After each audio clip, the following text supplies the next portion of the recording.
नमस्ते दोस्तों। आज सुनिए प्रेमी दुनिया का सबसे अच्छा आदमी। मैं यूनिवर्सिटी में रिसर्च कर रही थी। उन दिनों फ्लोर पर हर तरह के लोग बैठा करते थे।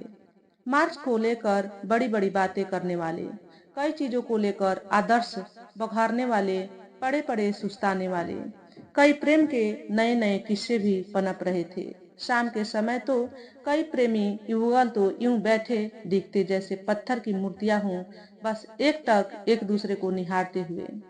कभी कभी उन्हें देखकर ईर्ष्या भी होती कि हमें कोई ऐसा नहीं मिला जिसके साथ बैठकर कुछ देर के लिए ही सही समय की शाश्वतता का अनुभव किया जा सके। ऐसे ही प्रेम का दावा करने वाले हमारी मित्र मंडली में दो महानुभाव थे, शैला और राकेश। वे हमारे साथ बैठते जरूर थे, बड़ी बड़ी बातें होती, स्त्री और दलित आंदोलन की बातें, समाज को बदलने की बातें, पर जल्दी ही इन बातों से पल्ला झाड़कर वे कब कहाँ निकल जाते कहा नहीं जा सकता। उनकी दुनिया अब शायद कहीं और बस रही थी। हम बेचारे तो बस दूर से औरों के प्यार का नजारा करते थे। शैला उन दिनों मुग्धा नायिका जैसी लगती थी। वह स्कूल में पढ़ाती थी, पर आजकल वो अध्यापिका कम और विद्यार्थी ज्यादा लगती थी। राकेश की कक्षा में बैठने वाली विद्यार्थी उसे वह दुनिया का सबसे अधिक आदर्श पुरुष मानती थी। जब भी उससे बात होती तो वह राकेश की प्रशंसा का कोई भी अवसर हाथ से न जाने देती। वैसे बहुत अधिक बोलने वालों में से शैला न थी, पर मैं इतना जानती थी कि अपने घर के माहौल से वह जब तब बाहर निकल आने का बहाना ढूंढा करती। ऐसा क्या था उसके घर में, ठीक से कहना मुश्किल है, पर शायद वैसा ही कुछ जो हम में से ज्यादातर लड़कियां अपने घरों में महसूस करती रही होगी। एक तरह की घुटन, अपने मन का न कर पाने की और अपने मन का न कह पाने की। ब्राह्मण परिवार की कन्या शैला उन ब्राह्मणवादी या कोई भी वादी ढकोसले से निकल आना चाहती थी। राकेश भी दलित आंदोलन का एक बड़ा चेहरा था। दोनों शादी करना चाहते थे। शैला ब्राह्मण परिवार से थी, उसका परिवार इस शादी के खिलाफ था, पर वो दोनों अक्सर शामों को मिलते और एक दूसरे के साथ का मजा लेते। शैला अपनी पीएचडी कर रही थी। राकेश के पास अभी नौकरी नहीं थी, पर वे नौकरी के लिए इंतजार भी नहीं करना चाहते थे। शैला की एक और सहेली थी, ईरा, पूरी तरह शादी जैसी संस्था के खिलाफ। वो अक्सर शैला से कहती, ये हमेशा हमें कोई मर्द ही क्यों चाहिए होता है सहारे के लिए, हम औरतें अकेला रहना कब सीखेंगी। शैला का जवाब होता, तुझे कोई मिला नहीं ना प्यार करने वाला, इसलिए ये सब बोलती रहती है। कोई मिल जाता तो इतने खिलाफ न होती तू शादी के। शैला नहीं मानती थी कि शादी में स्त्री की आजादी ही छीनती है। पुरुष को भी तो बंधन में बंधना पड़ता है, और सवाल बंधन का नहीं, वो सवाल प्रेम का है। खैर, शैला जानती थी कि वो क्या करना चाहती थी। राकेश के मित्र भी इस विवाह को लेकर अत्यंत उत्साहित थे, क्योंकि उनका दलित मित्र एक ब्राह्मण कन्या से विवाह करने जा रहा था। इस विवाह को एक नए क्रांतिकारी कदम के रूप में देखा जा रहा था। इस बीच एक और घटना घट गई थी। शैला के पिता और भाई राकेश के हॉस्टल पहुंचे। वहां मारपीट हुई और राकेश को धमकाया भी गया कि वो शैला की जिंदगी से निकल जाए हमेशा के लिए। पर इस मारपीट के बाद अचानक पता नहीं क्या हुआ कि राकेश ने उसके एक हफ्ते बाद ही शैला को घर से भगा लेने की तैयारी कर ली। ये जल्दीबाजी उसके लंबे चलते आ रहे प्यार का नतीजा थी, या उस मारपीट के बाद चोट खाए उसके अहम का, ठीक से कहा नहीं जा सकता। पर शैला जो देख रही थी वो प्यार ही था। वो दोनों भाग गए थे, पर कहाँ किसी को नहीं पता था।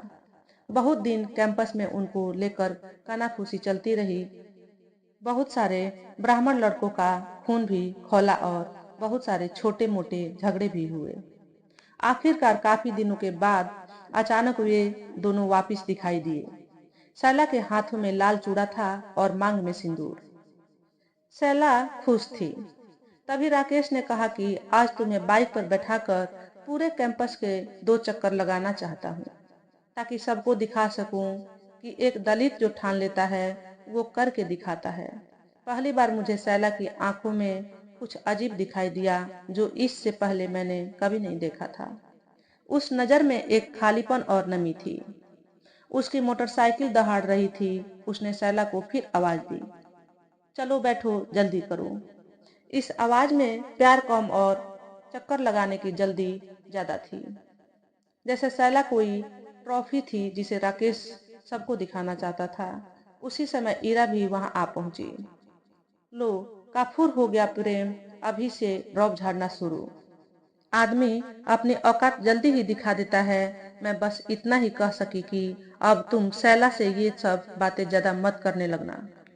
धीरे धीरे चीजें पटरी पर आने लगी थी। सैला ने पीएचडी के लिए रजिस्ट्रेशन करवा लिया था।